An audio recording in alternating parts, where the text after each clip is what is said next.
ಎಲ್ಲರಿಗೂ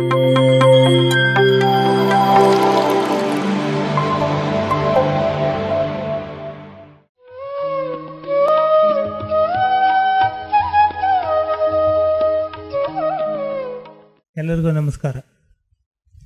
ಕಾಳಿದಾಸ ಒಂದು ಮಾತು ಹೇಳ್ತಾನೆ, ಮಾತಿನ ಅರ್ಥದಂತೆ ವಧುವರರಿರಲಿ ಅಂತ ಹೇಳಿ.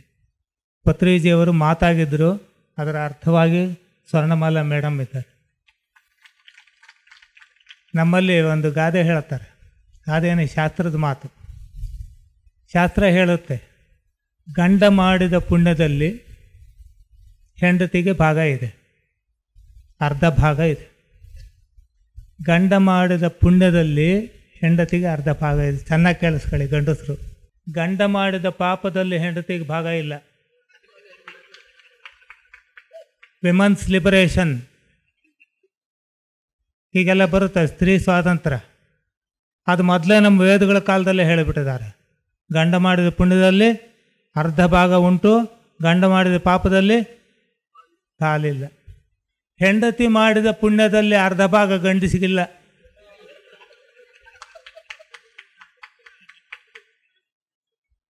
ಇನ್ನೂ ಇದೆ, ಹೆಂಡತಿ ಮಾಡಿದ ಪಾಪದಲ್ಲಿ ಗಂಡನಿಗೆ ಅರ್ಧ ಭಾಗ ಉಂಟು. ಇದು ನಾನು ಹೇಳಿದ ಮಾತಲ್ಲ, ನಾನೊಬ್ಬ ಗಂಡಸು, ನಾನು ಈ ಮಾತಿಗೆ ವಿರೋಧ. ಶಾಸ್ತ್ರ ಹೇಳಿಬಿಟ್ಟಿದೆ, ಒಪ್ಕೋಬೇಕು. ಪತ್ರಿಜಿ ಮಹಾರಾಜರು ಏನು ಕರ್ಮಾವಸ್ಥೆಯನ್ನು ಅನುಭವಿಸಿದರು, ಪ್ರಾರಬ್ಧ ಕರ್ಮವನ್ನು ಅನುಭವಿಸಿದರು ದೇಹದಲ್ಲಿ, ಅದರಲ್ಲಿ ಸ್ವರ್ಣಮಾಲಾ ಮೇಡಮ್ ಅವರಿಗೆ ಪಾಲಿಲ್ಲ. ಪತ್ರಿಜಿ ಮಹಾರಾಜರು ಏನು ಜ್ಞಾನ ಸಂಪಾದಿಸಿದ್ರು ಅದರ ಪೂರ್ತಿ ಪಾಲು ಅವ್ರಿಗೆ. ಈಗ ನಮ್ಮ ಪಾಲು ಹೇಳ್ರಿ, ಪತ್ರಿ ಮಹಾರಾಜರು ಇದ್ದಾರಾ ಅಥವಾ ಸ್ವರ್ಣಮಾಲಾ ಮೇಡಮ್ ಅವರಿದ್ದಾರೆ ಇಲ್ಲಿ? ಅಲ್ಲ, ನಮಗೆ ಪತ್ರಿ ಮಹಾರಾಜರೇ ಇರೋದು.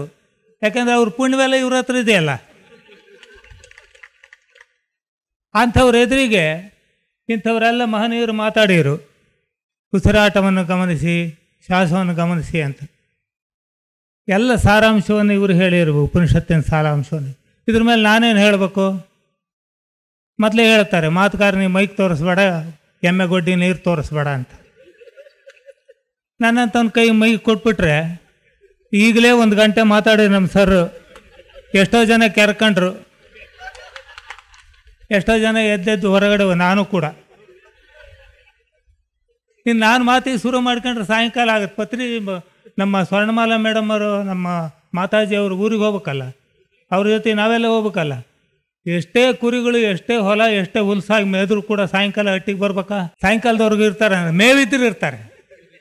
ಈಗಾಗಲೇ ಮೇವಿನ ಟೈಮ್ ಆಯಿತು. ಟೈಮ್ ಆಯ್ತಲ್ಲ, ಭಾಳ ಹೊತ್ತಾದ್ರೂ ಹೊಟ್ಟೆ ಹಸಿವು ಮುರಿದೋಗುತ್ತೆ, ತಿನ್ನೋಕ್ಕೂ ಆಗಲ್ಲ. ಹಾಗಾದರೂ ಒಂದು ಮಾತು ಹೇಳಿಬಿಡ್ತೀನಿ, ಉಸಿರಾಟವನ್ನು ಗಮನಿಸಿ ಅಂತ ಹೇಳಿದರು. ಹೌದಾ? ಪತ್ರಿಜಿಯವರು ಅದನ್ನೇನು ಹೊಸದಾಗಿ ಹೇಳಲಿಲ್ಲ, ಅವರು ಅದನ್ನು ಕಂಡು ಹಿಡಿದು ಅದನ್ನು ಆರಿಸಿಕೊಂಡು ಹೇಳಿದರು. ಹಂಸ ಸೋಹಂ ಸೋಹಂ ಹಂಸಃ ಅಂತ ಹೇಳುತ್ತೆ ಉಪನಿಷತ್ತು. ಹಂಸ ಅಂತ ಇವರು ಹೇಳಿದರು, ಸತ್ಯಲೋಕವನ್ನು ಹಂಸ ಕಾಣುತ್ತದೆ ಅಂತ. ಯಾಕೆಂದರೆ ಬ್ರಹ್ಮ ಹಂಸವಾಹನೆಯ ವಾಹನ ಅಂತ ಹೇಳ್ತಾರೆ. ಹಾಗಾಗಿ ಹಂಸ ಅಂದ್ರೇನು? ವಾಯು. ಶರೀಫ್ ಸಾಹೇಬರು ಹೇಳ್ತಾರೆ, ಹೋಗುತ್ತಿಹುದು ವಾಯು ವ್ಯರ್ಥ, ಇದರ ಲಾಘವ ತಿಳಿದವ ಸ್ವಾಮಿ ಸಮರ್ಥ ಅಂತ. ಹೋಗುತ್ತಿದೆ ಕಾಯ ವ್ಯರ್ಥ ಅಂತ ಕೆಲವರು ಹೇಳ್ತಾರೆ. ಅದು ಕಾಯ ವ್ಯರ್ಥ ಅಲ್ಲ, ಕಾಯ ಹೆಂಗಿದ್ರು ವ್ಯರ್ಥವಾಗೇ ಹೋಗೋದು. ಅದನ್ನ ಯಾರು ಇಟ್ಕೊಳ್ಳಲ್ಲ. ಇದುವರೆಗೆ ನಾಗರಾಜ್ ಸರ್, ಸ್ವಾಮಿ ಸಮರ್ಥ ಗುರುಗಳು, ನಮ್ಮ ಬ್ರಹ್ಮಜ್ಞಾನಿಗಳು ಅಂತಿದ್ದವರು, ನಾನು ಉಸಿರು ಹೋಯಿತು ಅಂದ ತಕ್ಷಣ ಅದನ್ನು ತೆಗೆದು ಎಷ್ಟೊತ್ತು ಇಟ್ಕೊಂತೀರಪ್ಪ, ಅದನ್ನು ತೆಗೆದು ಅಟ್ಲಾಗ ಹಾಕ್ರಿ ಅಂತ. ಅದು ಅಂತಾರೆ. ಖಾಲಿ ಬಿದ್ದರು ಇದ್ದಾಗ ಪೂಜೆ ಮಾಡಿರು, ಉಸಿರು ಹೋದ ತಕ್ಷಣ ಅದು ಅಂತಾರೆ, ವಸ್ತು ಆಗ್ತದೆ. ಇನ್ನೂ ಜಾಸ್ತಿ ಹೊತ್ತಿದ್ರೆ ಅಲ್ಲಿ ಯಾರೂ ಇರಲ್ಲ, ಉಸಿರಾಡೋರು ಯಾರೂ ಇರಲ್ಲ. ಉಸಿರು ನಿಂತ ಮೇಲೆ ಉಸಿರಾಡೋರು ಯಾರೂ ಜೊತೆಗಿರಲ್ಲ ಅಲ್ಲವ್ರೆ.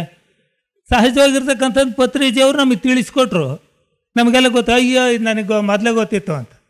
ನಮ್ಮೂರಲ್ಲಿ ಒಂದು ನಾಟಕ ಆಡಿರು, ಪ್ರಹ್ಲಾದ ಚರಿತ್ರೆ ಅಂತ.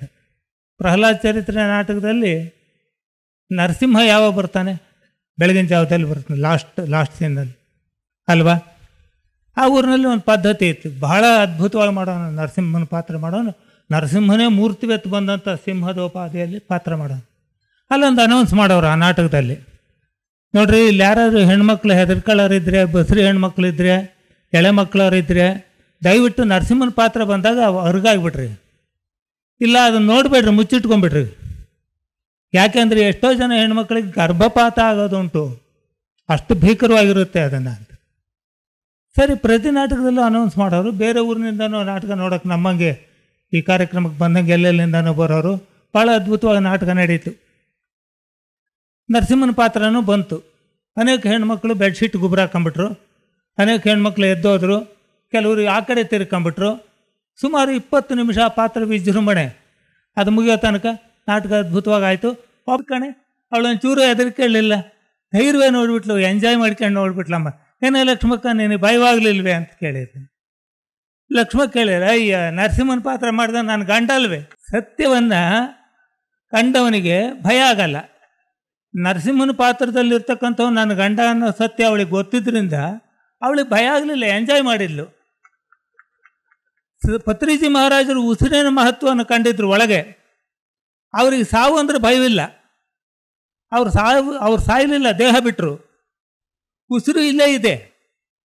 ನೋಡಿ, ಬೆಲೂನ್ ಹೊಡೆದಾಕಿದ್ರೆ ಬೆಲೂನಿನ ಗಾಳಿ ಎಲ್ಲೋಗುತ್ತೆ? ಆ ಬೆಲೂನಿನ ಗಾಳಿ ಎಲ್ಲಿತ್ತು ಮೊದಲು? ಬೆಲೂನ್ ಅಂತ ಒಂದು ಆವರಣ ಇತ್ತು, ಆವರಣದಲ್ಲಿ ಆ ಗಾಳಿ ಬೇರೆ ಅಂತ ಅನ್ನಿಸ್ತಿತ್ತು. ಅಂಥ ಉಸಿರು ಹಿಡ್ಕೊಂಬಿಟ್ರಪ್ಪ, ಸ್ವಲ್ಪ ಹೊತ್ತು ಉಸಿರು ಹಿಡಿ ಅಂತೀವಿ ನಾವು ಏನಾದರೂ ಕೆಲಸ ಮಾಡ್ಬೇಕಾರೆ. ಆತರ ಪಡೋರಿಗೆ ಸ್ವಲ್ಪ ಉಸಿರು ಹಿಡ್ಕೊಳ್ಳೋ, ಕೆಲಸ ಆಗ್ತತೆ. ಗರ್ಭಿಣಿ ಹೆಣ್ಮಕ್ಳಿಗೆ ಹೆರಿಗೆ ಆಗ್ಬೇಕಾದ್ರೆ ಹೇಳ್ತಾರೆ, ಸ್ವಲ್ಪ ಉಸಿರು ಬಿಗಿ ಹಿಡಿ, ಹೊರಗಡೆ ವಸ್ತು ಬರ್ತದೆ ಅದು. ಈ ಉಸಿರನ್ನು ಬಿಗಿ ಹಿಡಿಯೋ ಯತ್ನ ಇದೆಯಲ್ಲ, ಆ ಯತ್ನವನ್ನು ನಮಗೆ ಓಪನ್ ಮಾಡಿ ತೋರಿಸಿರೋ ಅವರು, ಹೊಸದಾಗಿ ತೋರಿಸಲಿಲ್ಲ. ಅದರ ಹಿಂದೆ ಇನ್ನೊಂದು ಕಾರ್ಯ ಇದೆ. ಬರೀ ಅಷ್ಟೇ ಹೇಳಿಲ್ಲ ಪತ್ರಿ ಮಹಾರಾಜರು, ಮೊದಲಲ್ಲಿ ಬಂದು ಅದನ್ನು ಮಾಡಲಿ, ಆಮೇಲೆ ಮುಂದಿಂದ ಅದಕ್ಕಷ್ಟೇ ಗೊತ್ತಾಗುತ್ತೆ. ಮೊದಲು ಉಸಿರಾಟದ ಗಮನವನ್ನು ಸಾಧಿಸಿದರೆ ಮುಂದಿಂದ ಆಟೋಮೆಟಿಕ್ಕಾಗಿ ಗೊತ್ತಾಗುತ್ತೆ. ಅವ್ನಿಗೆ ಹೇಳೋ ರೂಟಿ ಅಂತಾರೆ. ಇಂಥ ಸಭೆಗಳಲ್ಲಿ ಅನೇಕ ಯೋಗ ವಿಚಾರಗಳನ್ನು, ಅಧ್ಯಾತ್ಮ ವಿಚಾರಗಳನ್ನ, ಸಾಧನ ವಿಚಾರಗಳನ್ನ ಹೇಳೋರು ಬೇಕಾದಷ್ಟು ಜನ ಇರ್ತಾರೆ. ಆನಾಪಾನ ಸತಿ ಧ್ಯಾನ ಅಂತಕ್ಕಂಥದ್ದು ಪ್ರಥಮ ವಿಧಾನ. ಅಲ್ಲಿ ನಿಂತ್ಕೊಂತ ಹೇಳಲ್ಲ, ಅದನ್ನು ಮಾಡ್ತಾ ಇರು. ವಿಪಶ್ಯನ ಅಂತಕ್ಕಂಥ ಸ್ಥಿತಿ ನೀನು ತಾನೇ ದಕ್ಕುತ್ತೆ. ಶರೀಫರು ಒಂದು ಕಡೆ ಒಂದು ಪದ್ಯದಲ್ಲಿ ಹೇಳ್ತಾರೆ, ಕೋಹಂ ನಿಲ್ಲಿಸೋ ಕಾಯದ ಮಧ್ಯದಿ ಸೋಹಂ ಸಿದ್ಧಿಯ ಪ್ರಣವವಿದು, ಆಹಾ ಆಹಾ ಹಂಸಧ್ವನಿಯೋಳ್ ಅವು ಮಾಕ್ಷರಗಳು ಬೆಳಗುತ್ತಿವೆ. ಆ ಉಮ ಅಂತಕ್ಕಂಥ ಅಕ್ಷರ ಏನು ಜ್ಞಾನ ಇದೆ, ಆ ಸೋಹಂ ಅಂತಕ್ಕಂಥ 21,600 ಸಾರಿ ಆಡೋದನ್ನು ನಿಲ್ಲಿಸು. ಅಲ್ಲಿ ನೋಡು, ಸೋಹಂ ಸಿದ್ಧಿಯ ಪ್ರಣವ ಇದೆ, ಅದಕ್ಕೆ ಮೂಲಾಧಾರವಾಗಿರ್ತಕ್ಕಂಥದ್ದು ಇದೆ. ಅದನ್ನು 5 ಪದ್ಯಗಳಲ್ಲಿ ಅವರು ಓಂ ನಮಃ ಶಿವಾಯಕ್ಕೆ ಅಳವಡಿಸಿ ಹೇಳ್ತಾರೆ. ಅದನ್ನ ಹೇಳೋದಕ್ಕೆ ಟೈಮ್ ಇಲ್ಲ. ಶ್ವಾಸದ ಕಡೆಗೆ ಗಮನ, ಮಿಕ್ಕದ್ದೆಲ್ಲವೂ ಎರಡನೇದು. ಆಗಮಪಾಯನೋ ತೇಷಾಂ ತಾಂ ತಿತಿಕ್ಷಸ್ವ ಭಾರತ ಅಂತ ಹೇಳ್ತಾರೆ. ಬಂದು ಹೋಗಿ ಮಾಡೋದನ್ನೆಲ್ಲ ನೋಡು, ಸಹಿಸಿಕೋ ಅಂತ ಹೇಳ್ತಾರೆ. ಜಗತ್ತಿನ ವ್ಯಾಪಾರಗಳನ್ನು, ಉಸಿರಾಟವನ್ನು ಮಾತ್ರ ಗಮನಿಸು. ಉಸಿರಾಟದ ಮೂಲಕ ನಿನ್ನನ್ನು ನೀನು ಗಮನಿಸು. ಉಸಿರಾಟವನ್ನು ಯಾರು ಗಮನಿಸುತ್ತಾನೆ ಅನ್ನೋದನ್ನು ಅರಿವು ಮಾಡಿಕೋ. ಅದಕ್ಕೆ ಮೂಲ ಕಾರಣವಾಗಿ ಉಸಿರಾಟ ಅಂತ ಹೇಳ್ತಾರೆ. ಹಾಗಾಗಿ ನಾನು ಬಹಳ ಸಮಯ ತಗೊಳ್ಳಲ್ಲ. ಇಷ್ಟೊತ್ತು ಮಾತಾಡೋಕ್ಕೆ ಅವಕಾಶ ಕೊಟ್ಟರೆ ನೀವು, ನಾನು ಇನ್ನೊಂದು ಕತೆ ಹೇಳ್ತೇನೆ. ಹೋದ ವರ್ಷ ಹೇಳಿದ್ದೆ, ನಿಮಗೆ ಜ್ಞಾಪಕ ಇದೆಯೇ ಇಲ್ಲೋ. ಹಿಂಗೆ ಒಂದು ಸಭೆ ಒಳಗೆ 1 ಗಂಟೆ ಮೈಕ್ ಹಿಡ್ಕೊಂಡು ಮಾತಾಡ್ತಿದ್ದೆ. ಭಾಳ ಓದ್ಕೊಂಡಿದ್ದೀನಿ ನಾನು. ಜನ ಕೆರ್ಕೊಂಡ್ರು, ನೊಣ ಹೊಡ್ಕೊಂಡ್ರು, ಆ ಹ್ಞೂ ಅಂದರು, ಆ ಕಳಿಸಿದ್ರು, ನನಗೆ ಕೈ ಹಿಂಗೆ ಸೂಚನೆ ಕೊಟ್ಟರು. ನಾನು ಮಾತಾಡ್ತಾನೆ ಇದ್ದೆ. ಯಾಕೆಂದ್ರೆ ಮಾತಾಡೋರು ಏನು ಮಾಡ್ತೀವಿ, ನಾನೇ ಕೊನೆ ಮಾತುಗಾರ ಅಂತ ತಿಳ್ಕೊಂಡಿರ್ತೀವಿ. ಕೈ ಕೊಟ್ಟರು. ಹೇಳಿದೆ, ಒಬ್ಬ ಮುದುಕ ಮುಂಡ ಸುತ್ಕೊಂಡಿದ್ದ, ಎದ್ದು ಹಿಂಗೆ ಓಡ್ ಬರೋನು ಆಗಲ್ಲ, ಹಿಂಗೆ ನೋಡೋನು, ಥರ ಮಕ ಸೆಂಟರ್ಸ್ಕೊಳ್ಳೋನು, ಆ ಕಡೆ ಬಂದು ಕೂತ್ಕೊಳ್ಳೋನು, ಮತ್ತು ಕುರ್ತಿ ಎದ್ದೇಳೋನು, ಮತ್ತು ನೋಡೋನು.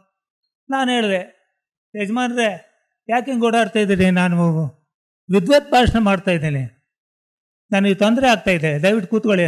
ಅವ್ನು ಕೈ ಹಿಂಗೆ ಅನ್ನೋನು, ಹುಡುಕಾಡೋನು. ನೋಡಿ, ಫ್ರಂಟ್ ಲೈನಿಗೆ ಬಂದ.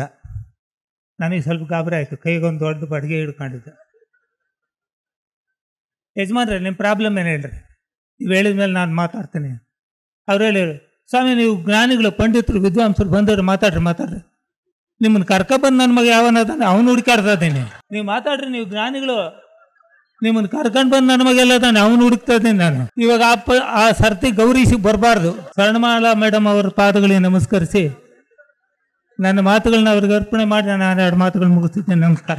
PMC ಕನ್ನಡ ಚಾನೆಲ್ ಅನ್ನು ಲೈಕ್ ಮಾಡಿ, ಶೇರ್ ಮಾಡಿ, ಸಬ್ಸ್ಕ್ರೈಬ್ ಮಾಡಿ ಮತ್ತು ಮಾಡಿಸಿ. ಎಲ್ಲರಿಗೂ ಧನ್ಯವಾದಗಳು.